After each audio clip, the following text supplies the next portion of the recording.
welcome to another edition of Strange New Pod. I am your cadet master, Yes, Girafe, Cadets Master.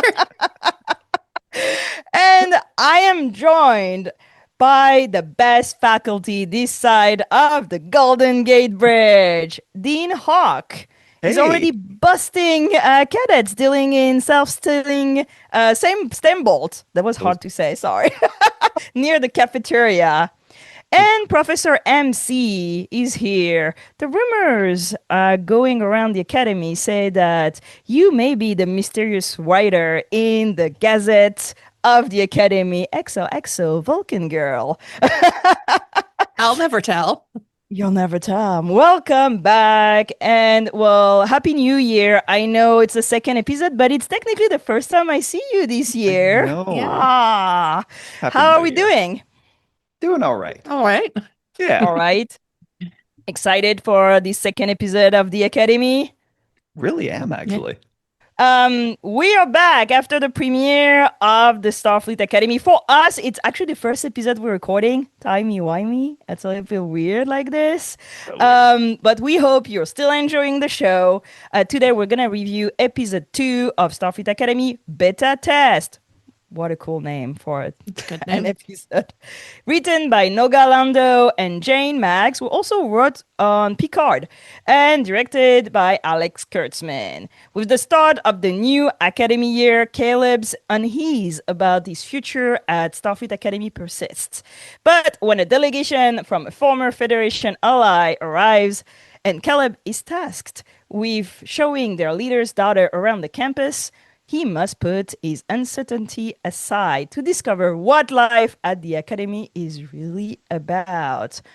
But before reviewing this episode, Hawk, you're gonna need to thank our amazing patrons at the Ready Room level and above.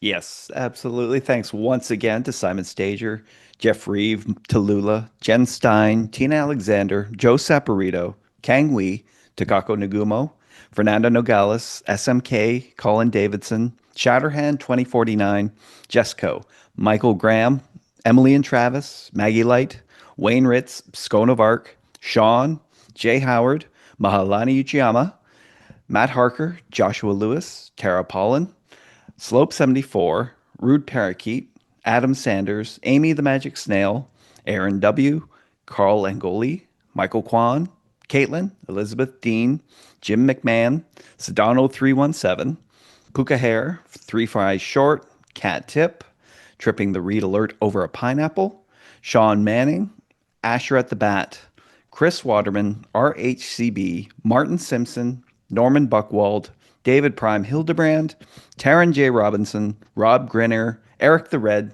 Trouble, Jamie Roberts, Honeyberry, Paul Taylor Pitt, Brett Jones, Michelle P., Margin Walker 82, Melissa Bartell, Jesse Robbins, Kim, Chris Finoglio, Felix Dax, Kelly McKinnon, Chief Petty Officer Snuggles, Lisa Moore, Kristen Baer, Big Easy Blasphemy, and our newest member, Christian Smith.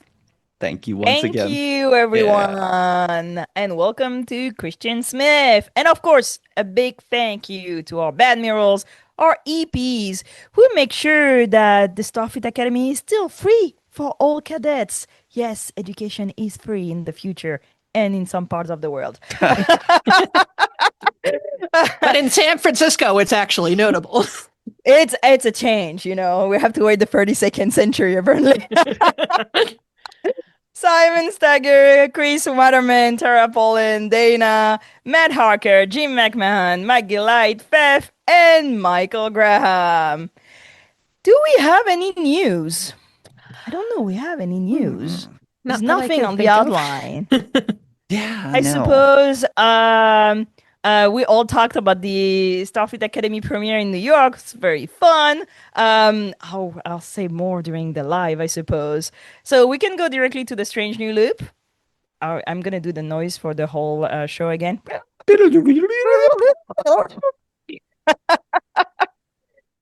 We've seen Navarre and now Beta Z, two Foundation worlds rejoin the Federation in Discovery and now in the Academy Which planet would you like to see more of, or maybe try to bring back into the fold in the 32nd century? Good question. Thank you. Yeah. I wrote hard, on this outline. Let's I see. think for me, I think that there might actually be a pretty good chance of it, considering there's two of them in the main cast. I would like to see Kronos now Mm, in the 32nd century because we didn't have any Klingons on the later half of Discovery. So now that we're getting them back, it's like I want to know more about what's going on. Like it does seem like there's more of a joining between the Klingon Empire and the Federation. Are they like full out Federation members? I want to know this information. And also, we did see at least one in the class, but I am always here to see stuff from Ferenginar. yes. That was going Yeah. to be my answer. Sorry, I took two. But yeah, Hawk. Oof. I mean, it's hard to say because we got a good broad spectrum in that with those shots of the new cadets and that. So it's hard to pick which ones aren't there. Doesn't mean their world is part of the Federation. It's true. That's true. Like we know the Um, Orions, for example, are not part of the Federation, so but they're here. So right.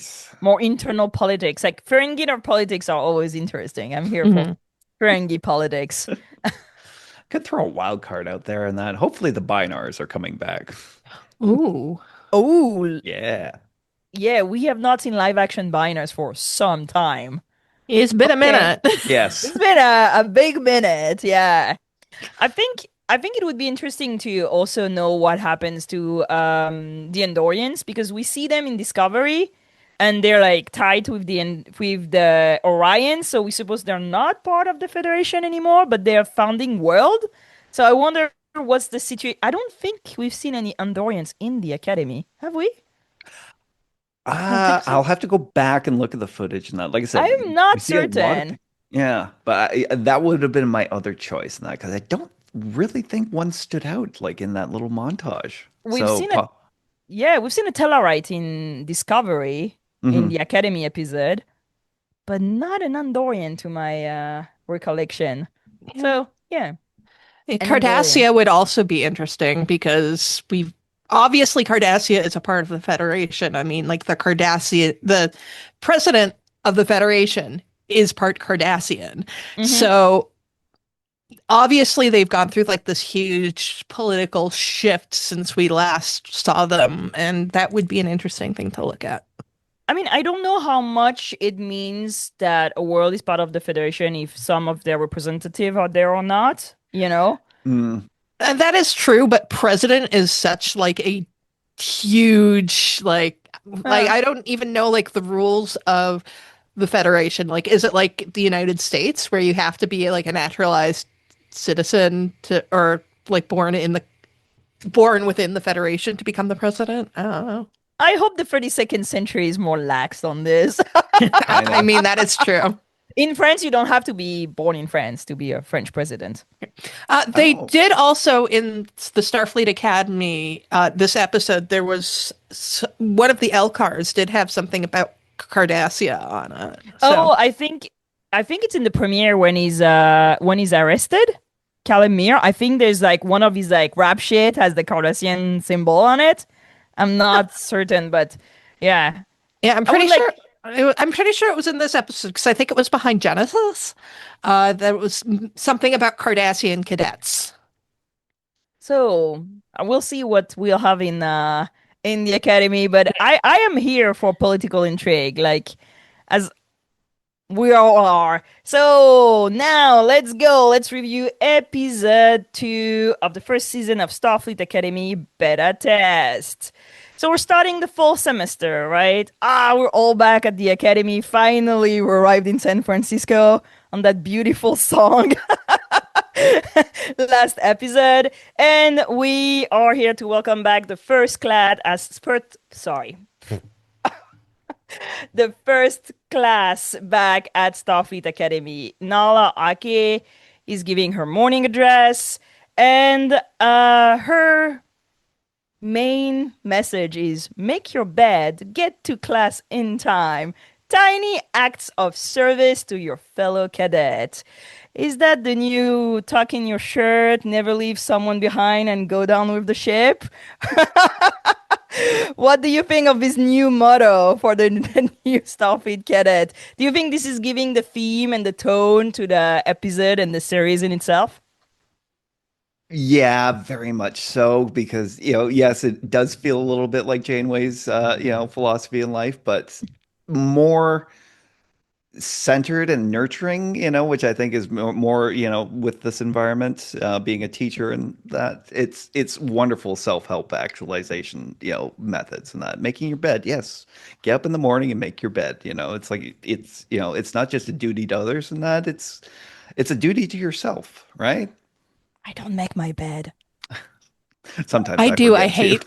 I hate leaving my bed unmade. I personally, this advice, I think it's really great for lower deckers because Janeway's advice is like perfect, like captain advice. But this is like how you get to that point. So, Mhm. this is like an introduction to that. Yeah, I like the fact that this first opening is really getting us into the daily life of the Academy. We see many references to past Star Trek. We see a Charon, like the black and white aliens Yes. that was in TOS, multiple Orions, a female Ferengi. We're talking about the Ferengi earlier. A Brikar, Hmm. even. Oh my God, it was so good to see it. A live action Brikar. And they So did such good. a good job on it. Oh God. But also a human woman wearing a hijab. We go around different classes. We see the doctors making the cadet take care of a goo baby for 5 days, or comparative xenomythology. I'm here for it. A little Yes. bit reference to Caswan, the the right of coming of age for the Vulcans. Self-defense with Lura. What do you think of this first glance at the daily life of the campus, and really like reinforcing this idea that each of the persons here are part of a stitch of a tapestry, like Nala Ake was saying in our morning address? I think I we're going Hawk and MC. Let's vibe. Yeah. Let's be For bare feet and vibe. I first, am. yeah, it first up, it set the tone for what I expected of the show kind of perfectly. It's like, yes, we got introduced to Caleb Meir in the first, and he's a genius, but at the same time, this is about breaking you down and building you back up again, and that's through the daily rituals and routines and the stuff that they think they know, but they don't, right? Like self-defense with Laura is going to be really interesting. I hope we focus a lot on that. I can Um, always spot a runner. I know. Love her so Death much. has eyes.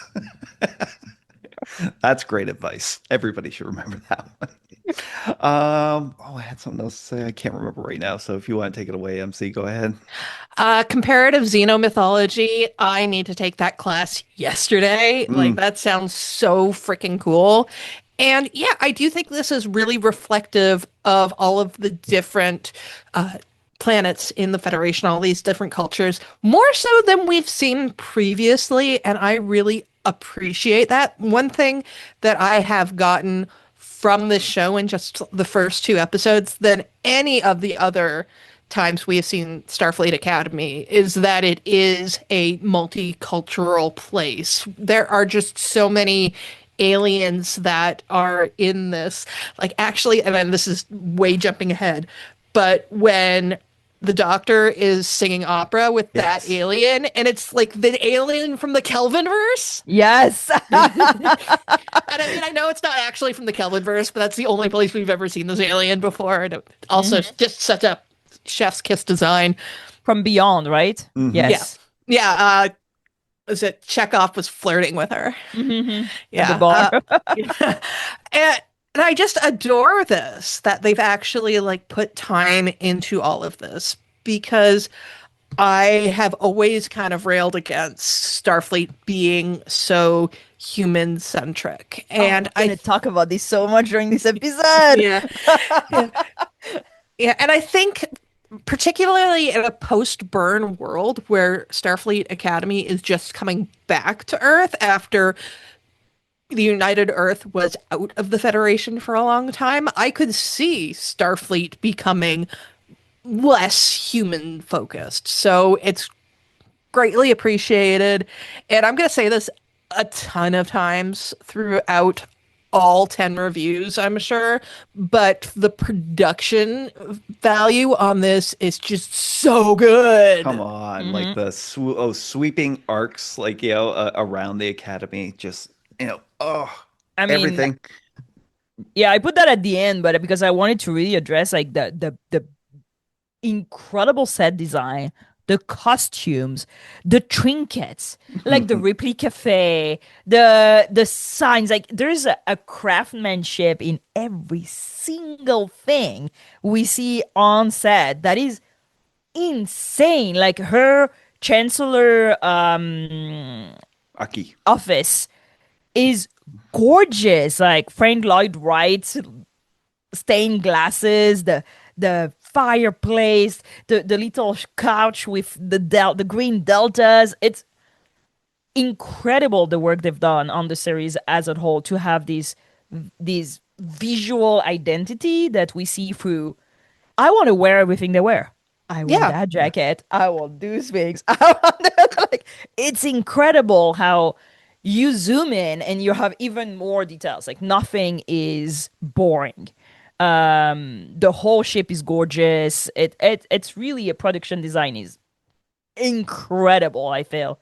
Yeah, I was shocked because it felt like they never used the volume, which is saying a lot because that is just been all over like Strange New Worlds and Mhm. everything else. So that this it looks spectacular, but also feels lived in.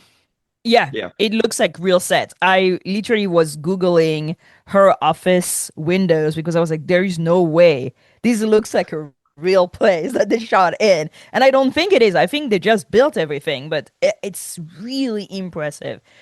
People in Toronto should go and visit the Star Trek stage over there. Speaking of production value, we finally get to see the new intro of Starfleet Academy. A new theme, a new intro. The theme is by Jeff Russo. What did you think of this new Starfleet Academy intro? I like the credits. I'm not sold on the theme yet. It's it kind of has a little bit of the Picard vibe to it. I don't know. Isn't resonating with me as of yet. So maybe that'll change in time, but so far not my favorite part of it. Uh, it looked gorgeous though in that. I love like the transition from the seed and that into like the actual building and that and all the time Mhm. lapse that goes into that. Um, the thing about the cherry blossoms, I think you mentioned in that in the outline. It was a beautiful intro in that. Music was, it's not bad, but you know, is it my I mean, favorite? it's Yeah, Jeff Russo. It's not bad. no, it's good, but yeah, not like I said, I'm gonna give it time and see how it affects. So Mm. yeah, Yeah, I would probably call like I really like the intro, but the theme, I would call it serviceable. yeah, Like yeah, it's not bad, but it's not anything that I'm super going to remember.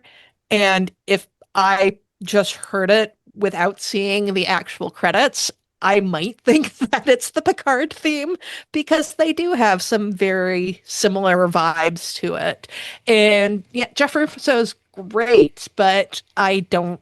And to be honest, I didn't really care for the Picard theme that much. It was again serviceable. So I I mean, my favorite themes for Star Trek are things like Prodigy and Oh, Deep yes. Space yeah. Nine. So like there's some really high bars of I really like kind of the bombastic stuff, and these feel a little bit more, timid. So Yeah, I think timid is the word. Like, the first movement is kind of weak.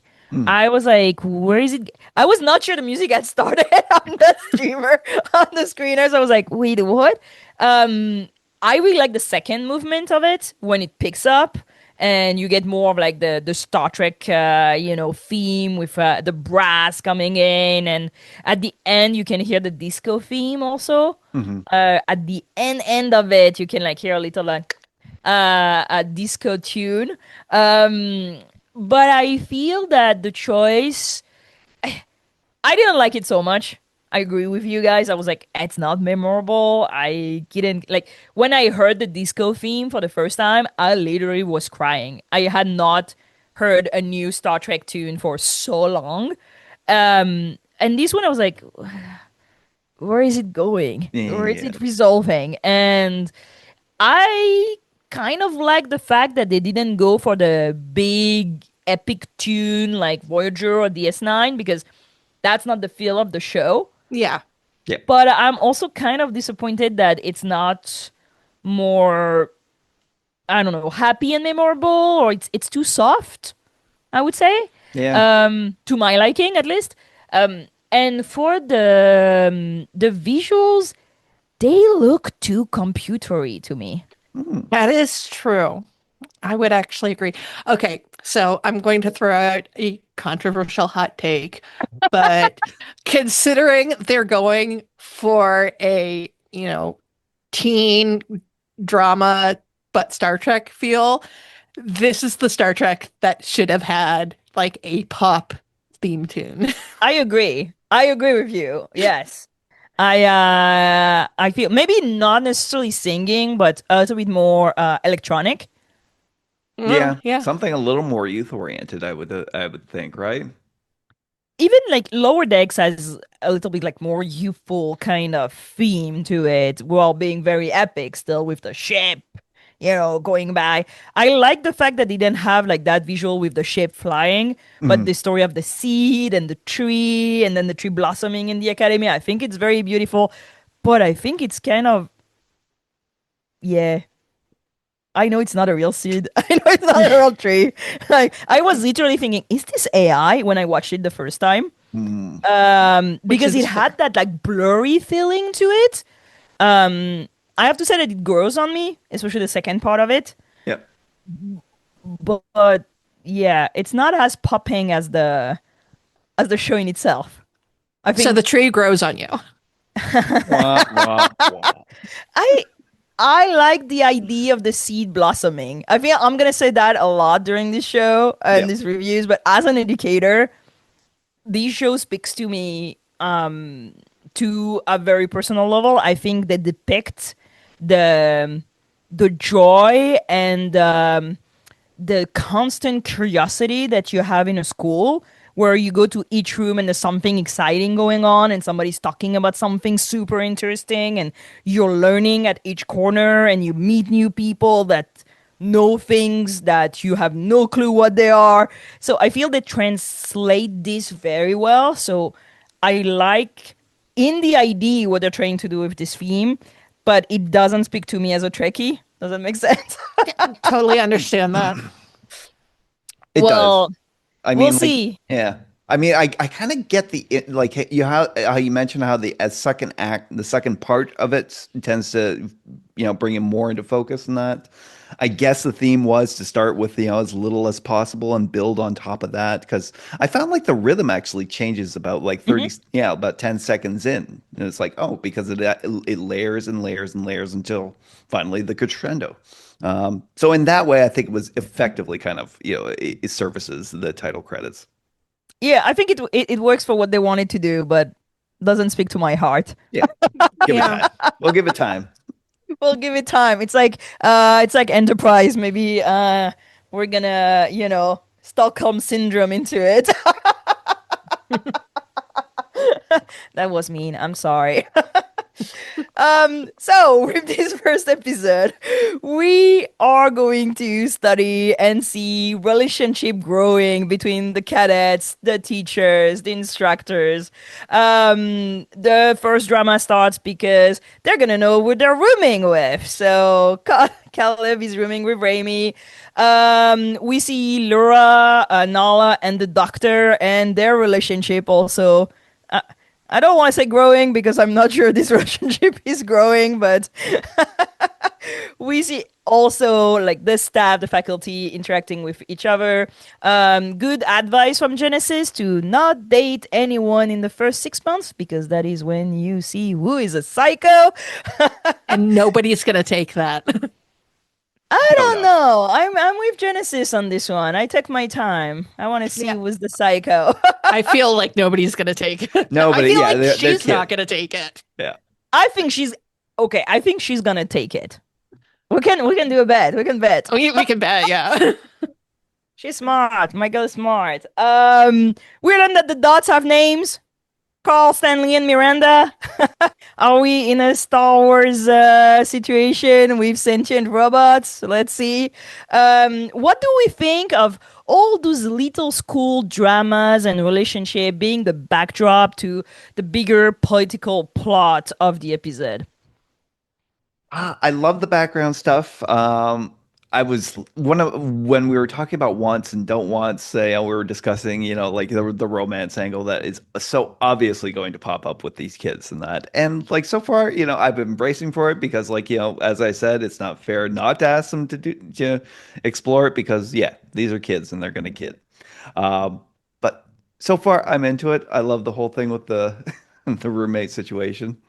Um, It's great advice from Genesis, obviously, but yes, I don't think they're really, I'm the Caleb almost pretty much like, he would have like tossed that out in if he had gotten that far, like by the end of this episode.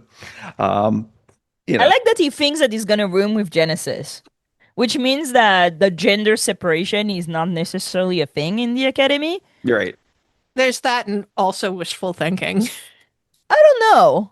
I think it's they're like snippets of thing that like makes me reflect on how they organize the whole life of the school basically. Yeah, in terms of this, okay, so this is going to be something that is going to come up a lot with me in this review, and I'm hoping it does not come up a lot past this episode. I don't like Caleb. I was trying to dance around that a bit and that, but for the first, at Breaking least for my the first heart. the first half of this episode, I was not into his character. Just it was the oppositional defiance, throughout, from everything, like, from the, telling the kid in the biology class that, he's like, I hope you don't stand next to me again. Yeah, Um, he says, I'm not going to stand next yeah, to you please again. don't. Yeah. And then the whole thing with zipping the jacket and that during the ceremony.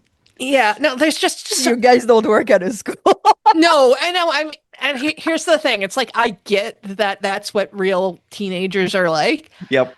That's part of what makes it so infuriating. Oh Mm. And the yeah. fact that he's the protagonist. And first, I'm sick of the fact that we need Star Trek protagonists. Like it kind of makes sense when you're on a ship and you have the captain, they're going to be the one kind of in the lead. But in this situation, when it's a show about kids at a school, you can just focus on all of the kids. It's Starfleet Academy, not Caleb's Creek. I think that I read Caleb more like a Dal character. Mm. Right. And we know how much we hated Dal. Yes. That was actually right before we started recording this. I got to talk to Julian for a moment, and I was saying how much I didn't like Caleb, and I said it's kind of like how I felt about Dahl at first, and I did eventually come around on Dahl. So I'm hoping that happens with Starfleet Academy. I don't like feeling this about a So character. I think they're the kind of kids that I like the most in school. And I think this we can talk about this right now, but the fact that the president of Beta Z is right away like, is a criminal. What are the standards of your school? Hmm. Like, we take better care of our children. And that Nawake is like, well, first of all, that's none of your fucking business. And second, like, he scored in the 98th percentile, but also, that's not how we roll. Like, if people want to be here and they can be here, then we'll give them a chance and a second chance. And I feel that education very often is made for like the Genesis kids, like the kids who score right, know how the thing, like who had the chance of having parents teaching them how you need to act in the academic setting. And I really like that Caleb does not come from that background. First of all, he doesn't even want to be here, right? Yep. But also that it is about him staying himself in a setting that is not made for him, but still succeeding. And I I like the fact that the teachers are not starting when the first time they see him are not like, that kid is a failure. They all try to see what's up with that kid and to give him like, now you talk, now you do, okay, convince me, let's see this. Actually, that's perfect because that's what I wanted to talk after. um we can talk right away, like we see the class with Tig Notaro. Tig Notaro is back. Yay, Woo! Chet. Jet Reno is a teacher at the academy. Have you ever seen a ghost? Made a mixtape? What is the worst birthday present you've ever got? It's the giving very like Jonathan Frakes in like that mystery show. Have you ever Yeah. slept in a cemetery? So I love Jet Reno as a teacher. She's talking entropy, right?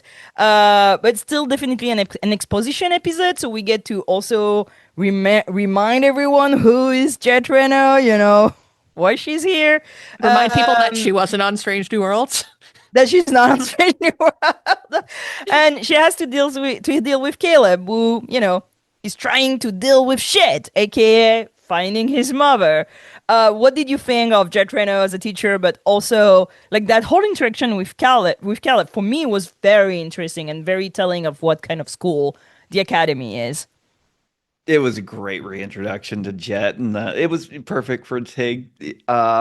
The way she kind of sifts through him. It's like, yeah, he throws up the defiance, the bullshit, and I've got other shit to work on and that, and she just kind of sifts through that until she gets to, you know, what is it you actually want here? What are you actually doing here in that? And it's non-judgmental in that, and because at this point in her life, you know, all that's gone from her. She's like she is basically she's like, what did she say? How did she say it? Entropy hates me. Because, Yeah, entropy hates me. yes, I shouldn't exist. Shouldn't be here. Yeah. Yeah, exactly. No, I actually love the approach she took with him. Uh, it's typical for her character in that, but that also makes it plainly obvious that her character belongs in this kind of teaching situation. Yeah, smart math without wisdom. Yeah. And what a smart math is Jet Reno. I think she was the perfect one to teach this to Caleb, right? MC? Yeah, so I mean, I love Jet Reno in this scene. This is one of the scenes where I'm just like, oh God, Caleb is going to really irritate me because there is such a an entitlement in Caleb. And this whole thing where he doesn't want to be there, I don't respect how he does not want to be there. If he doesn't want to be there, he shouldn't have to be there. Like Mm. the only reason he's there is because of this deal that he's made with Aki, which only reason Aki did that is because she feels guilty about what she did. It's really weird. Been trying to like parse like everything about Caleb. Why in this episode I had no problem with him in the premiere, but in this episode he really rubbed me the wrong way. And, part of it is there is some of this Dal energy from early Prodigy. But even more than that, I get Kirk from Star Trek '09. Mm-hmm. This whole bad boy who's brooding and has had this rough upbringing, but is absolutely brilliant. And this is why we're going to kind of bend over backwards to do shit, even though he's breaking all the rules. And I don't like that because, yes, you can have brilliant students, but if they're not, especially in this type of situation where, especially this more militaristic Starfleet, I actually think that teaching a more disciplined kid would probably be easier than trying to basically break the will of a very brilliant but kind of willful kid. So, yeah, I don't love it. And I mean he asks the chancellor to fire Jet Reno because Jet embarrassed him. And I realized that that's some typical, like, entitled teenager bullshit. But also, I don't need realistic entitled teenagers. I Some mean, he's of it not is a okay. teenager. He's like in his 20s, no? There is that too. Well, I mean, he feels like a teenager. He He is does. like in his 20s. I think he's like 22 or 23 or something like Can't be that. much But more than 22 if we're gonna give an age. But it's the lack of respect for like his environment and the actual people that he's surrounded by. Yes, we know his aim for being here and that, but at the same time, he's still there. And he can see everybody else in that. It's like when snapping to attention in that, and like kind of paying respect to like their teachers and their superiors and that. Him doing that whole reach up thing when he's talking to the chancellor and that, and Laura looking at him and that. She's But like, I will, "Nope, okay, I will chancellor." jump on this. So, respect is earned. And Yeah, as a teacher, respect is earned. You never think that the kids in your class owe you respect. You earn respect. And I've always worked like this. Test me. Oh, yeah. Come at me, bro. I've been doing that for 25 years. Let's go. You're not reading the book when everybody's reading the book. Let's tango. Those kids are the most interesting to me. Like a well-behaved kid, they already know what to do. They barely need me. They need like maybe YouTube, and they would do the same like work. Being an educator is not only about knowledge; it's also about how to work together, how to like play to your strength, and also how to be able to work in a group. And you want to rumble? Oh, let's rumble. Like these are the kids I will remember all my life. And Caleb doesn't like respect. Caleb is testing. The fact that he immediately obeys to Lura tells you everything you need to know. Like, he enters the academy in episode 1. He doesn't want to do this. He doesn't do that. But when she's like, you go down and you do 200 pounds, that's he right. does it. Yep. When he's touching the wall and she's like, do not touch the wall, Chancellor, he does it too. And when Teague tells him, stand up, talk to the people, talk louder, he does it too. And I think it's more like he is testing. He doesn't give respect to people he doesn't know. And I respect students like that. I'm like, do not believe everything I tell you because I'm the one here put in power, because I'm the one being paid by the school. Now, question me. Let's go. I have answer. I know where I stand. I know why I'm here. You think what I'm entropy is bullshit? Okay. And I'm gonna quote Oscar Wilde at the same time. And I feel that it is a very well done interaction between teacher and students. A teacher that lacks a student that lacks respect and a teacher that lacks respect to their student would not have this interaction. Like, Caleb could leave anytime. He could flip a table. He could punch somebody. He could like literally throw Tig Notaro by the like, I'm pretty Sandra cause I can lift her. But that's not what he's doing. In the end, he's always ending to listen, and he's always doing what the teacher is asking him to do, even if he questions this every step of the way. And you know what? Question. Yeah. Don't do what people tell you. Ask question. Be like, who are you and why should I listen to you? So I do really appreciate that these Caleb, even if he's annoying and he's very doll-like, gives the opportunity to Lura, to Jet Reno, and even Nala Ake to show their ability to deal with students. Genesis says yes to everything. Genesis is boring. Genesis I is like way trusting all of these people. I like Genesis. I love Genesis, but trusting too much in the establishment is not something that leads to great thinkers. That's true. And Oh, that also doesn't lead to innovators because people will, and that's the point of the episode also, like speaking about tradition and not thinking outside the box, right? Let's go to the main plot of the episode. The plot A is around diplomacy and politics. We finally learn that Betazoids have left the Federation and have decided to visit Earth with a youth delegation. Nala Ake sees this as an opportunity to bring them back into the Federation and starts initiating diplomacy talks and negotiation with the Betazoid envoy, or the envoy, let's Yeah. say. We're finally introduced a little bit more in detail with the War College and his Chancellor, Kelric. Very different character than Nala Ake. Her 12-pound bare feet, free living, meeting Chancellor Kelric. What do you think of this new character and the interaction of the two persons, the two chancellors running? It's kind of the same academy, right? But like with two heads, right? it Yeah. really, yeah, it really is, and it isn't. And I think that's, the whole point was to show like, that kind of the separation in that. I mean, the War College in that was more something that came out of the burn, right? And I still remember that bit about like, when during the introduction to the Xeno mythology and that, how that was put aside when, because, at that point, they, when Xeno mythology was taught, they were still looking for commonalities among people on that, and that was put aside because they were, now focused on defending, what they had left.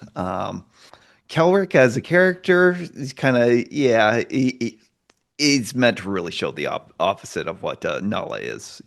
Nala, the free spirit, the free thinker, and that the kind of ideals of the Federation, and that versus him, very uptight. Yeah, I It's don't gonna know. hurt her feet. Is gonna hurt her feet. I don't know. I kind of have a bad vibe about him. I think he's gonna something is gonna come up in towards the end, and that it's gonna put the two of them into direct conflict. You think he's a villain? Maybe not a full-on bad moral or anything, but An antagonist. there is going to be some sort of Hmm. antagonism coming from him at some point in the series. Yeah, good introduction. Well, I think there's a little bit of antagonism now between them. Personally, I think Kelric has the personality of a wet piece of cardboard. Hmm. I do not care for him very much.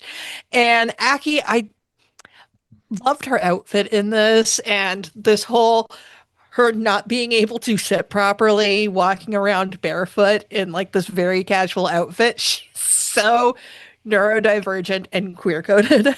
I adore it. Drinking from random cups. I was gonna say the drinking from the random cup and that obviously like hit on some sort of OCD that Kelric has because like he just looked disgusted. Yeah, no, But I like Aki a lot. I absolutely loved how she basically any criticism in that got turned into another point in her argument. I do love the way her dialogue flows throughout this. Um, you know, she just seems like a pretty brilliant character. I feel like Kelric really believes in the school while Aki believes in the students. Mm. Hmm. Yeah. So I mean, like as much as I was talking about how like, Caleb needs to like respect the school, I do think that there is kind of a back and forth that has to happen. I know I think if and I'm sure we are going to see Caleb and Kelric up against each other because Caleb is undeclared, so he's going to be bouncing around to a bunch of different things. And I bet you that that dynamic is going to be explosive because basically there's no respect coming between either of them.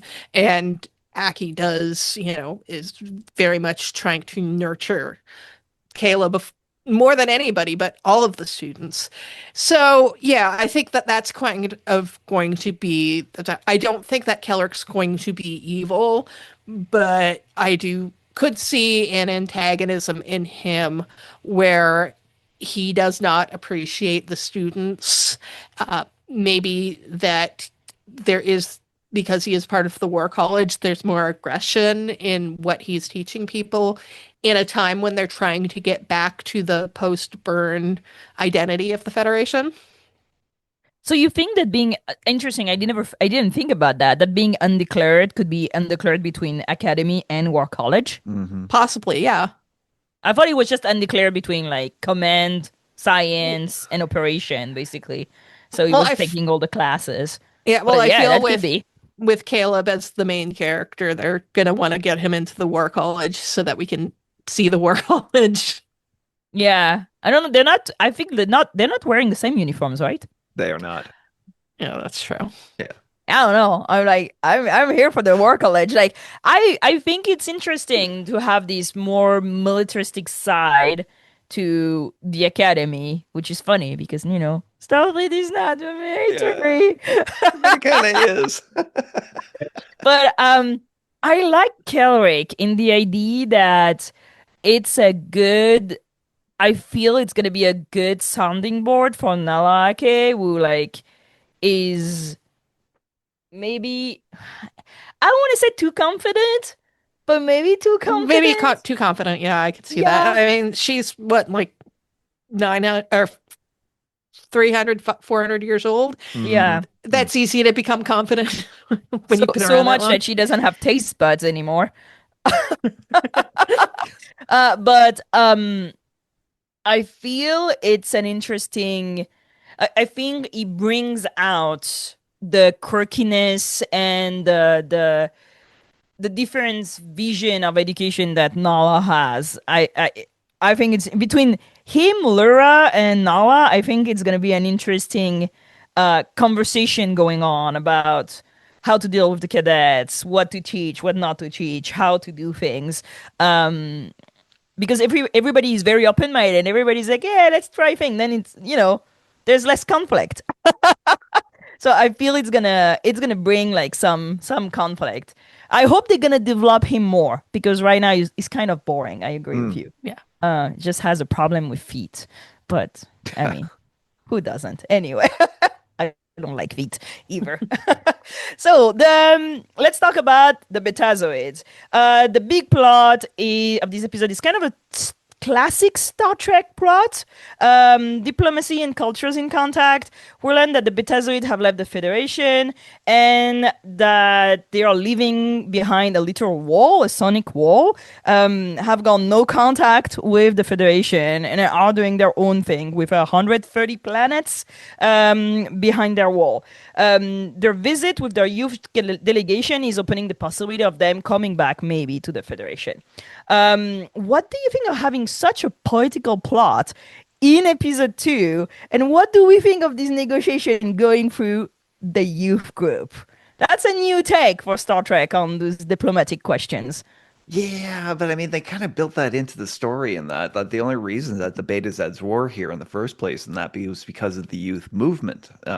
Because like they, with the this being post-burn society and the possibility of getting out from behind that wall, yes, the youth kind of drove them to the table in that, but it was still up to Starfleet and to President Adal and that to come to some sort of consensus.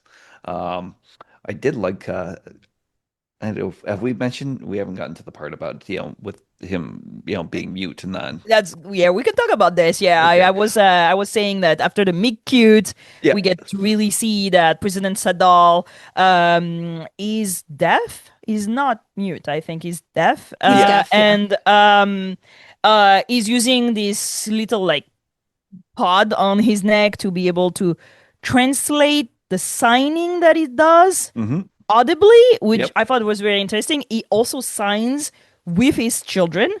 And I think it's an interesting point that we remember that Loxana used to just communicate telepathically with Diana. So we know that the Betazoid used to be able to do that. I feel like the whole Betazoid, if we want to talk to this like as a whole, like Betazoid culture in the 32nd century, also portrayal of disabilities in Star Trek. I think it's very interesting to have these telepathic species who are also signing and using technology to be able to be heard. So what do you think of all this in a You know, the globally, if you want? first when I first saw it, the first thing I thought of was that old TNG episode, "Loud as a Whisper," with That's what I thought of too. yeah, and basically him communicating, through sign language instead of telepathy through his with his kids. Like, I don't know, is that more like a something for diplomacy in that? Like, hey, you're on Earth and that we need to kind of, we can't just communicate between each other and that we have to kind of verbalize, or in his case, in that, sign, our language. But then again, I remember, like, with the whole principle of that original, like, Loud as a Whisper episode was that, communication and, like, trust in that had to go back to, like, the building blocks of it, and that he had, Riva had to teach that his sign language to that race in order to, even begin to start negotiating peace. I don't know. I felt like that was a good nod to it. Yeah. So for me, there's just so much to talk about because now we're Let's talking about go. 2 points. It's like pre-question. I read it once, so 3 questions in a trench coat. Well, for the first part, the Betazoid being behind the psionic wall where they kept on like bionic. Sorry, yes. Yeah. yeah, it's no worries. But that makes it like even like more intense because it's like people telepathically could not get through to the planet. Hmm. But they had like 100 something planets in this like alliance of theirs. That's not a small amount of planets. Like the fact that the Federation is like, hey, you want to join us again? That says a lot more about the Federation than it does the Betazoids. And I do know like the whole trying to play him off as like an isolationist who, wants to keep his people and his children away from the outside world. He does have a point. I mean, like I know things have been getting better since Discovery came and fixed everything. But that's only been a couple of years. And I think, oh, it's real rich that they're having this big meeting on Earth about, hey, don't be isolationists. It wasn't that long ago that United Earth was pretty isolationist too. So, that's very interesting. Now, as for the youth being the drive for this, I feel like that is a plot point that could only come from the group of writers that they assembled for this show. Because Star Trek, let's face it, does have a history of old white guys writing it. And in our real world, so much stuff does come from youth groups who are trying to push for progress. And I think that there is something disingenuous in Star Trek that these types of things are always led by these gray-haired, strong, people who are like up high in, the military, basically. That's not how change has happened for a long time or ever. It's always been, young, scrappy, and hungry who are taking care of things. So I did quite appreciate that. Now, as for the whole President Sandal being deaf, I quite enjoyed that they actually had a character who is Beta Z or Betazoid using sign language. A cat. Yes, Gandalf is just what randomly showed up. But it, I think, takes something away from the representation if it's like, oh, yeah, he can't talk, but he can communicate his thoughts through telepathy. That just It's almost like that whole thing of here's a non-binary character, except they're an alien, so this is just what their species is like. There is just something nice to have representation where it's actually reflective of what it's like in the real world. Possibly, maybe the way deafness works in Betazoids is he can't communicate telepathically. That is totally possible. They've never really, like, except for in Haven, they haven't really done a lot with the whole communicating telepathically. So it's been kind of, now granted, I don't think that they would forget it because they got Tawny on staff and she's going to be remembering that shit. So I do think that it was a very intentional choice where it's like, if we're going to have representation of a deaf character, we're going to go the full nine. Like, you can use a communication device because you do need to kind of have the conceit for a show to convey stuff to the audience in an entertaining way. But they did it in such a way that it actually works well. This whole translator that is actually translating the sign language, which I don't speak sign language, but I'm assuming they probably just used ASL. I was wondering if anybody was listening to the podcast can Yes. tell us if it's American Sign Language. I would be really interested in knowing. I don't know sign language either.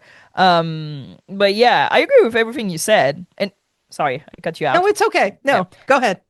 But I feel like it was really interesting to see the technology, but also the fact that I like the fact that he's signing with his children and that they sign back, because I feel there is maybe something very personal when it comes to telepathy. And also, again, for for the set, I mean, for the show in itself, I think it would have been weird because when Loxana speak telepathically with Diana, we hear her voice, right? Yeah. And here they bypass that by having them sign all the time, so we didn't need the actor to actually voice anything to his children. So I kind of liked that very natural, communication with his children back and forth. I thought it was really cute. I also really liked the technology. I thought it was fascinating. It was really neat looking where it's like this butterfly that kind of like lands on his collar. And I like the way that they did it so that it's a convenience for everyone else. It's not really a convenience for him, because when we see him communicating with his children, it is all strictly sign language. Nobody is talking to actually convey what is being, said. And you get the subtitles of what it is. That's nice. That makes it that this, and have friends who are differently abled, and that is true. It's not something that needs to be fixed. This is just like a part of their life. And so, and I think like not leaning on telepathy as a crutch also contributes to that being deaf is a lifestyle. That is just how people live. So yeah. Yeah, it made me think of Jordy, who There's that too. could have his eyesight back, but he decides not to. You have like a lot of like different characters in Star Trek who leave their disability through a world that could totally make them able. And I feel like it's very interesting because yes, it's more, oh, this is who I am, this is how I am, and that everybody around his, technology is here for the other ones. And I really like that little butterfly. But let's talk more about Tarima Sadal, who is the daughter of President Sadal. President Sadal says, we maintain stringent boundaries around our children. She is the first daughter of the first house. And she is wearing also a technological thingy on her throat. Tarima seems to be under a very tight guard and high expectation. She is also wearing that neuro inhibitor because she feels too much. And I felt it was very interesting to see a woman Betazoid who is not in charge and seems to be kind of repressed by the people around her. And I feel it goes into the larger conversation about Betazoids and Betazed and Betazoids in that episode. We learned that Betazed start to be back to the like technologically because of their isolationism, and we can wonder what that isolationism has done to their culture and also like their way of being telepathic. Why she needs to be inhibited? Why is she not the person in charge, like with Roxana or even the Betazed agents in Lower Decks? It seemed to be a very matriarchal Yeah. society. So Saddle is also very critical of Caleb, of the Academy, not very in the goddess and empathy way of the Try. Even like criticizing their entrance standards. What do you think of that portrayal of the Betazoid president and also the place of that Terima seems to have in this society? It's definitely different. You can tell that it's changed. Yeah, it is not the laid back Betazoids that we remember back from the TNG days and that. Her with the neural inhibitor, that was definitely like definitely a reference to Tin Man and like Tam Elbrin. And that in the way like his like he react he as a beta said and that got overwhelmed by emotions from other people and that, and she even says people can get hurt and that, and that was the all the suspicion on Tam Elbern back in the day, and that was like he was involved in that terrible Starfleet mission, and that it was the first contact that ended up with like crewmen dying. So yeah, but you're right. Like, Beta Z has changed, and we know that they are under regular attacks from a certain race, the Vanna Ra. I can't remember Oh, the pirates. Is it the pirates? Yes. Yeah, Okay. I think it's Yeah. like news Yeah. bracket people, no? Okay. Isn't Yeah. that like, Yep. are there many Yep. pirates? How many pirates are there? There's Well, I gotta mean, be a we lot had of different the- factions, right? Of pirates The too. Orions, Yep. Yeah, so many pirates. Yeah, but that and the Emerald Chain has kind of fallen to pieces in that. So you got to imagine that like there's tons of splinter groups out there that are attacking. So yes, Beta Z has definitely changed and not for the better. The isolationists, they are more focused on protectionism. And yeah, just on a general societal level and that like they seem changed. They seem so matriarchal back in the TNG days, and that now, like the only, it's like the actress who played Tiara, and that she had like kind of Zoe Steiner. yeah, Zoe Steiner, kind of a Troy-like appearance in that, but like that was kind of the end of it. It's like this, she seemed more like The drip. She has the drip. Yep. You see what Yeah. she's wearing? Yep. But yeah, I don't see any low Oksana in any of this. I think it's really interesting in that I was trying to think about, oh wow, Beta set seems really different from the way it used to be. But then I was thinking about it. It's like, what do we really know about Beta Z from back in the day? Like we have kind of Loxana as a representative, but let's face it, Loxana was fucking crazy. Yeah. She was the galaxy's anti-MAME, and so I get the impression that she was just like this wildly eccentric ambassador that people kind of let do whatever she wanted because she, had a fancy chalice that, and a bunch of bracelets, I think, or whatever that the sacred rings or whatever, and The the mantle. chalice. Yeah, whatever it was. But The ring, the callus, the mental, all the things. I was expecting like somebody to reference it in with Terima or something. So I don't know. Maybe that'll come at some She point. says she has she's the first daughter of the first house, keeper of the mental of Beta Z, Yeah. but no callus. I don't think there was any callus in there. Yeah. But yeah, so the Beta Zeds have never been a species that have really gotten a lot of play. Like we did have Tin Man, and we did have, what is it, Lon Suitor, I think his name Yeah. is, from Mm-hmm. Mm. Voyager. Voyager. Yep. Yeah, so the only Beta Zeds I can really think of are those two, and then the Troys. So I'm kind of racking my Well, brain. there's the Bethesda agent in Lower Oh, Decks. oh Yeah. wait, yeah, the Beta Z agents in Lower And Decks. then you also have, well, she's referenced, but in Disco season 5, one of the scientists that finds the thing with Right, the right, Romulan right. is a Yeah. Betazoid woman, Betazoid woman who like writes the book. Yeah. So yeah, I mean, they do seem to have more of a matriarchal bent, and I think a lot of that does come from the first Beta Zeds we ever met were Troy and Loxana Troy, and Loxana Troy obviously had a huge position in both in the real world of Star Trek and in just the Federation. So yeah, and when we look at like the agents from Lower Decks, they're obviously drawing a lot from kind of this Loxana mold, which I'm wondering if that was kind of intentional on their part. So they kind of, it's like she seems crazy. People won't question us if we act crazy like Loxana.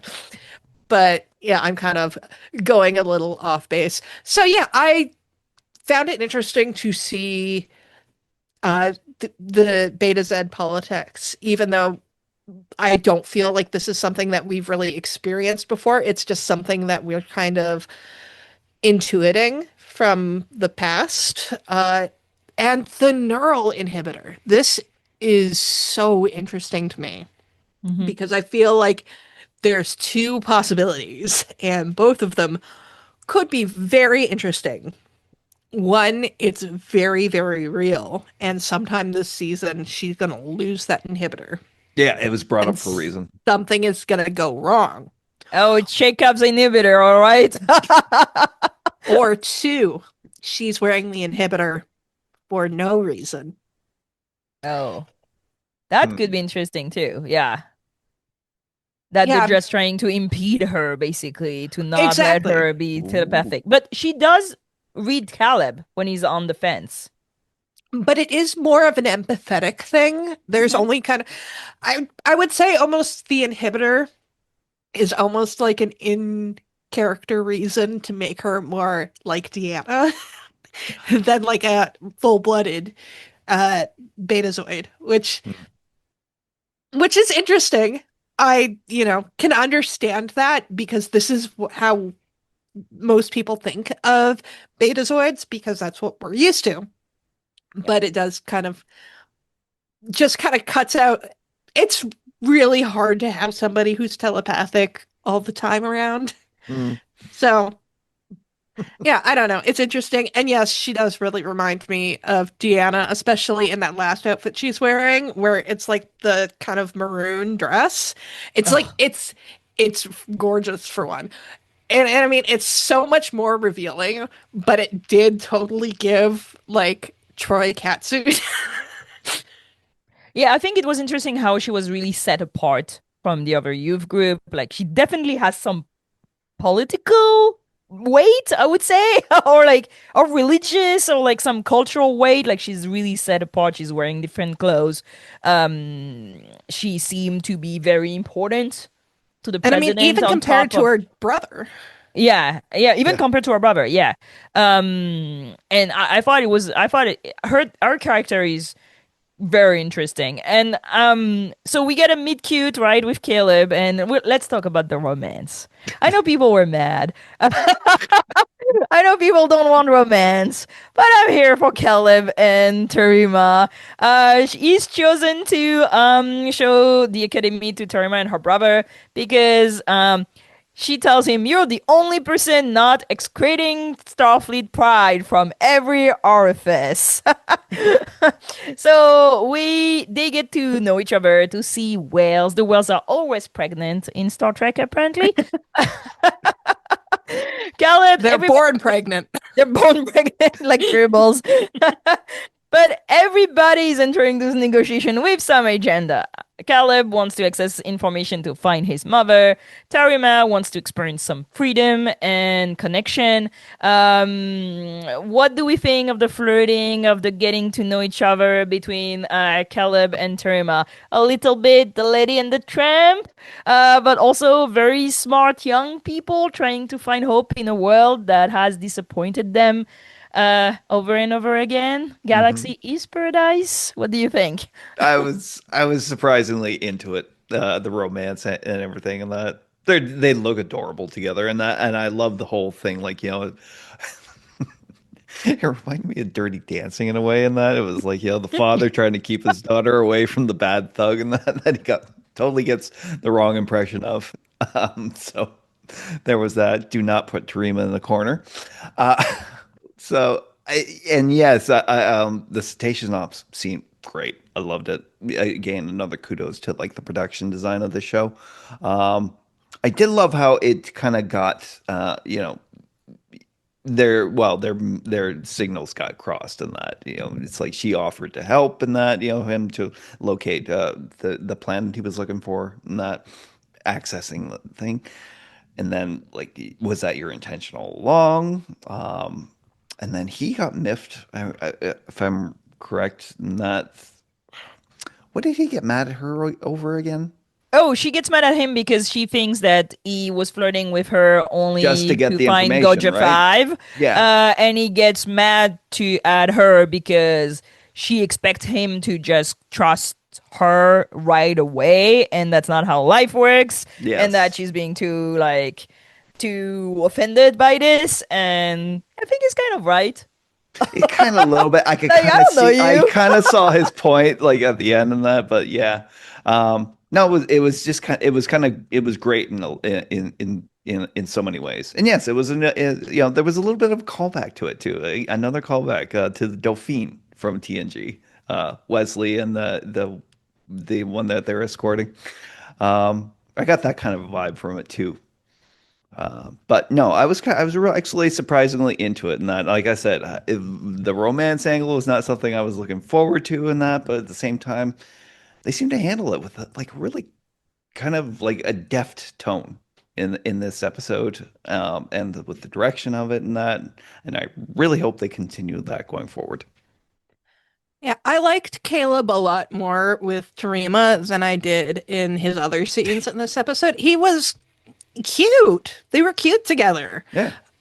Yeah, I think that Tarima is able to hold her own against him, so they're very well matched with one another because I don't think that he's intimidated by her position and she's not intimidated by the fact that apparently he's the smartest person ever or whatever they're trying to convince us of. Gary Sue, as Jillian said. And the scene with the whale was really sweet. And again, production was Mm. just really nice on that.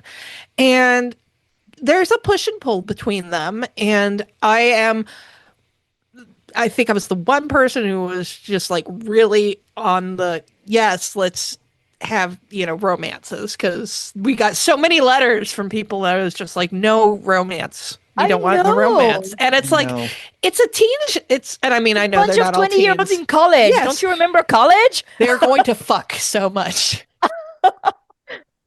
Yeah, I think that Taruma definitely brings an interesting conundrum to Caleb, and I was surprised that it took them the whole episode to actually bond over the fact that they've both been screwed over by the Federation. Let's talk about President Sadal and Nala Ake. He tells her, "It's one thing you tell me who my ancestors were, another that you demand that we look past all that had happened and expect us not to have changed." What an interesting take on the Starfleet diplomacy episode, right? Nala adopts the old school Star Trek diplomacy, right? Flattering the Betazoid empathy, the planet itself. Oh, I bathed in the sea of God knows what. Appealing to their pride, but also pointing out the paradox of their position and position the Academy and Starfleet as a superior way of living, like a better choice, right? Kind of like, oh, you're so backward behind your Yeah. psionic wall. It's a new world. Take our hands. When it's been literally a minute that the Academy is back. And it fails spectacularly when in other episodes, usually of Star Trek, like Starfleet being, oh, look at us, look at the errors of your ways, is the thing that usually work. What do you think of Nala's approach and the fact that she fails at this first negotiation? It's so interesting because yes, she is, she has like centuries of wisdom in that, but at the same time, she doesn't have all the answers in that. And it's one of the reasons, like, with her and Caleb and that, like he's, so like frustrated and like acting out the way he is, and that because like, for that bit, she's not really living up to her end of the bargain at that point, right? So but yeah, it was absolutely a stunning summation in that. It's like, yes, you knew us like, a couple hundred years ago in that. Guess what? A bunch of shit happened in that. We're not the same people that, you left back there. Mhm. And you have to understand that. And obviously, you don't.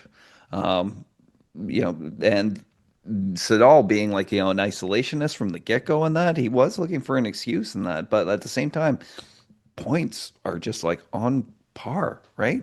Um, and Aki really didn't have any counter for it. Yeah, just because that's how things used to be. I mean, like, let's just talk about how things used to be within the Federation. I mean, it seems like the Klingons and the Cardassians are in the Federation now. That sure wasn't the case for a very long time.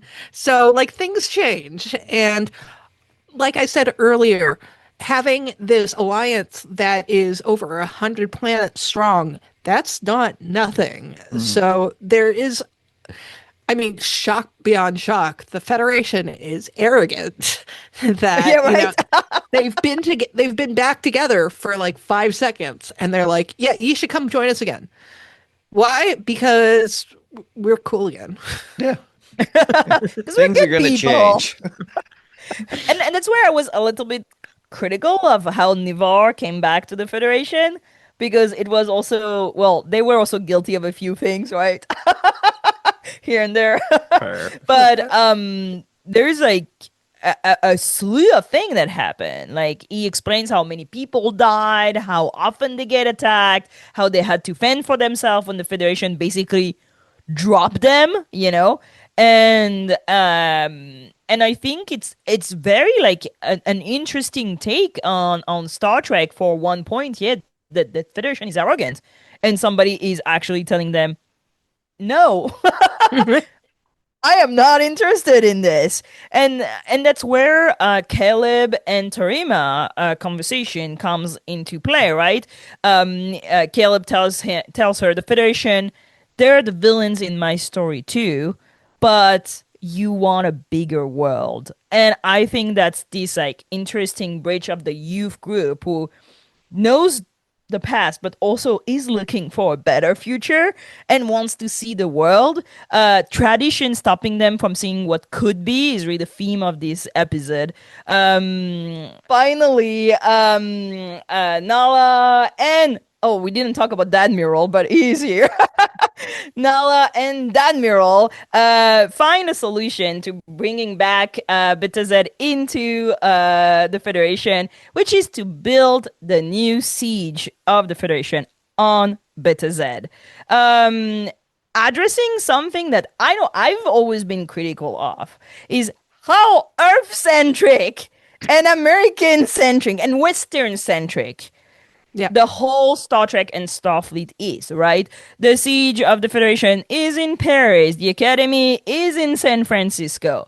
That everybody always quotes Shakespeare and listen to Berlioz, right? And we see in those new series kind of a redefinition of the multiculturalism of Star Trek at large, going from kind of a colonial feeling, like it's Earth and then all the other planets are here, but they're like here thanks to Earth. It's very nice to the Vulcans, right? With like trying to have a federation that is actually a bunch of planets having the same status inside of the federation. more like an actual union. What do you think of this shift toward, yeah, let's have Beta Z be the siege of the Federation? How do you think of like this redefinition of the multiculturalism of Star Trek? It's something that so really kind of needs to happen in that, because these are a lot of criticisms that we've heard about Star Trek for a lot of years, and that the American kind of the view of things, and that by extension that Earth, it has such primacy of the Federation, that it has like the Starfleet and the Academy and everything. Yes, and it helps not only kind of redefine like what the Federation is going forward in this new post-burn society and that, but also was a great concession, because like one of the things like that Betty Zed was looking for in the negotiations was the right to veto anybody that they wanted to, without any sort of like discussion, or and it was almost like an impossible like ask. It's like it was almost like something designed to fail. Mhm. So the fact that Starfleet is like, okay, in reevaluation, yeah, it's like this has got to expand out just past us and past like all our kind of local worlds, and that Beta Z was a long time. We abandoned them. They were a long time member, and they're obviously a very important member in that, like 100 worlds, like on basically under their little post burn federation, and that. It's not a nothing accomplishment. If they wanted to, they could probably have started their own federation. Um, but yeah, and I also love how like even with the intractable position that like your technology is going to render you obsolete in about 10 years, and that they were still willing to walk away from the table over it, and that. So I think the main point is that it was about concession, and that it's like the galaxy has changed, the Federation has to change, and its representation also has to change. Oh, I definitely agree on the whole Earth Western world centrism of the Federation that's always been displayed in Star Trek. I mean, Christ, I mean, you can't Western centric. We didn't see Canada in Star Trek until a couple of years ago, and we still haven't gotten any Canadian characters. There's one that might have been, but nobody for certain. And that's something that's going to bother me until it stops bothering me, because we've Hmm. had a lot of Canadian actors on the Yeah. show, That is even true. before it started being filmed in Canada. But I kind of saw it, they kind of telegraphed that Beta Z was going to end up being. They kept on bringing it up, and I was like, oh, they're not going to bring this up so much if it's not going to end up being part of the negotiations. But that's fine. It works. Now, one of the things I was thinking about with this is that I think it's weird that the Federation always had it on Earth. Mhm. It's the Federation. Like, it feels to me like the Federation should have had it be like it. I'm going to bring up the other Star franchise in Star Wars, in the current version of canon. After the New Republic takes over, the capital moves around like every like 5 or 10 years or something. Basically, the Republic votes on where the center of the Republic is going to be. And that feels somewhat more like something that should be in Star Trek. That's very much kind of what the Federation should be. Like, it feels like it should have been, we're going to be on Earth for a while. Now we're going to be at Vulcan. Now, Talar, or all of these different places. And so the fact that they're just doing it now feels like a really big, you know,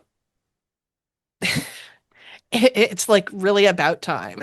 So, come on, you guys. And just in the reflection of just how important Beta Z is to everything, kind of reminded me of In the Pale Moonlight, the fact that Cisco doesn't break on his principles until he hears that Beta Z has fallen in the Dominion War.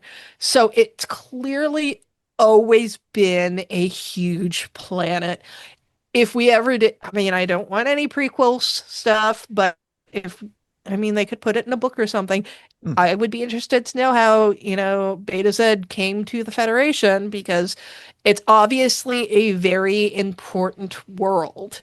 And I don't think that, like I said, we haven't really covered much about Beta Z itself. Mhm. This was very refreshing. So I don't know that we actually seen BDZ in Star Trek, have we?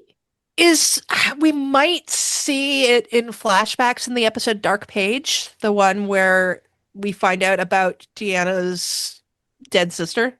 Yeah. Oh, But I think that might be it. Yeah, no plot. I mean, as much as we have plots in Andor Prime, Andoria, I never know what that planet is named. We've seen We've Trill seen. more We've than seen Beta Z. Trill, that's yeah, true. but it's true that we've not seen Bethesda that much. Maybe in the Academy. Let's Yeah. go. Hey. Well, now that the negotiation have succeeded, Caleb has a new vision of the Academy and the Federation. A world in building where he has agency, a bigger world where youth can be integral to the decision making and the fixing of failed past. A very Trek to the core episode, will we say? Mixing reference to older Star Trek, comedy, romance, character growth, diplomacy with a side of real reflection around generational implication in politics. But also a very pretty episode, as we said, from the set to costume to makeup to Starfleet trinkets. Final thoughts on this episode. We're gonna go reverse. Yeah. MC, final thoughts. Like I said at the top of this episode, I am not sold on Caleb as a character yet. I'm hoping that I gain more of an appreciation for him. This does seem to be a thing that can happen with characters when they're kind of establishing this kind of, counterculture, like outsider thing. So I'm going to give him the benefit of the doubt. He was very cute with Tarima, and I did enjoy the politics of Beta Z. And yeah, the production of this show is more beautiful than any other Star Trek show. I just love every little bit of it, the costumes, the sets, just everything. So just looking at it is a treat for me. We agree on every point there. Yes, it is like what is at peak gorgeousness of what the Kurtzman Kelvin verse post Kelvin verse Star Trek on television has looked like. Uh, Caleb as a character, like I said, first half, was irritating to me. Second half, I could see that the potential there. It's like, because at some point he does admit, he is willing to compromise. And I think compromise is kind of a great theme for this episode. Um, I I did not expect to love it this episode this much, and I watched the first episode and I was like, okay, I was a little cool on it. This one I don't know. I first 10 minutes in, I was all in. And it was when I posted on Discord. It's my favorite. It's like, oh, I've only watched two. Thanks for reminding me, MC. Sorry, you surprised me because I did not like this one. And also, yeah, you said, 10 minutes in, and I was like, this is my favorite episode. I was like, but you've only watched yes. two. I got swept in by all the glamour of the production and that, and the brick car walking like in live animation. I was like, oh my god, yeah, Oh my God. yeah, That's like my favorite bit. Like I love the yep, Bricar so much. yep. Also, can we talk about like that little scene with Robert Picardo and Nala and where In the transporter. yes, where they just like keep moving over and the exo compass keeps moving its seat and that because like the doctor, yeah, he seems like to annoy a lot of people in this. It's Hmm. like in Voyager, he became family in that, but yes, I know that was a rough transition. Here, it's like I everybody mean, just it's very hard because there's so many things in these episodes. It's not literally. I don't feel there's like one scene that is just not here for a reason. Yes, And it's an 1 hour episode again, by the It's way. long, yeah. I It is know. long. So I made choices. I was like bloop, bloop, bloop, bloop, going through plots. But yeah, I agree. I think it's a good Star Trek political episode. And also it's an episode that gives a new twist on a lot of um over and over again do same kind of negotiation and diplomacy episode. I love the fact that they have a more nowadays realistic view on how also conversation are done with other countries through youth group, through like schools. I Hmm. the number of time we receive diplomats in schools or like youth group from other countries, that happens all the time. And I also like the fact that they don't shy away from the conversation of like how western centric was Starfleet and the academy by itself, and try to open the world of Star Trek to really make it happen on other planets. And that's really something that I'm interested in. Am I interested in the romance? Not so much. I thought they were cute. Normal. There's gonna be romance. But I I will give them really so many more breaks than I do for Strange New Worlds, like because these are Yes. teenagers. Yes. Yeah. I mean it makes sense. I didn't feel it was like, boring in the episode or like not at its place or clunky. Like I feel that every single plot point that goes around kind of flows into each other, and plus the numerous little comedic bits in it are so well done. Like when Jaden is making fun of Caleb because he's ogling Tarima, or like when they're trying to steal alcohol, or when they fight about the rooms, when Nala enters the room and say like, "It smells bad in here." Or Like, I feel when like, Sam is the only one who burst out laughing at the doctor's joke. yeah, there's like all like I feel that every scene has a world going on around them, and it feels full of like things happening left and right. So I'm highly entertained. I will say that. Uh, I am highly entertained. Okay, it is time for mailbag. And look at this. We transported in a new environment. I have a new haircut. Julian just appeared. Eric? Ah! Let's go. Eric, can you read our first mailbag for the second episode by Of, Malcolm Graham? of course, Michael Graham wrote, the Easter eggs of all the different species and references to some of the other Trek shows was great. Really digging this show so far. Uh, Julian, can you take Tara's limerick? Absolutely. Tara wrote, will Beta Z rejoin the Federation? Can cadets assist with the negotiations? Caleb plots his escape till Tarima's his landscape. Little Piggy spark neuron stimulation. I love that there's an exocomp named Almond Basket and apparently voiced by Heather Donahue, my favorite Easter egg. Love it. I love that double because in French, peanut hamper is named almond butter. So maybe they're related. Hawk, can you take Dana's? Dana wrote, yes, give me all the Starfleet 90210 vibes. This is what I wanted from the show, and I'm loving it. It had hints of romance, fun class shenanigans, and the start of a rivalry turned friendship. Keep it coming, Starfleet Academy. And I'm gonna take Techno Biscuit 1991. I went in with zero expectation and ended up smiling and laughing more than I thought I would. I love the we need to listen to the voices of the young and the progress necessitates change messaging. I am looking forward to the rest of the season. Can you read Sean, Eric, please? Sean wrote, very much enjoyed our first proper Academy episode. Rito and the Doctor are going to be great as professors, and I'm glad to see at least one student join Opera Club.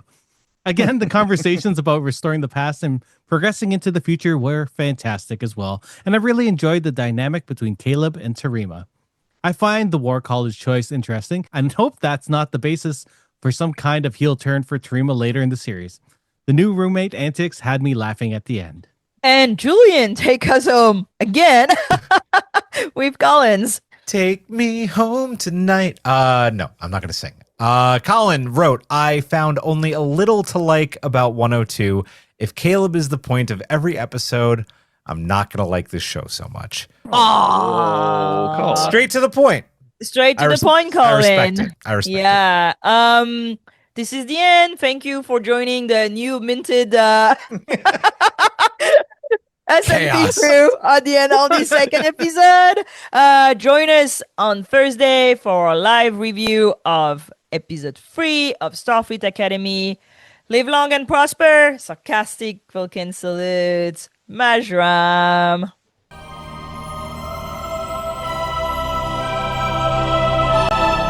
Thanks for beaming into our podcast today. If you want to keep the hailing frequencies open, you can subscribe on Apple and Google Podcasts, YouTube, and Spotify. Like what you hear? Put in a good word with Starfleet and leave us a 5-star review.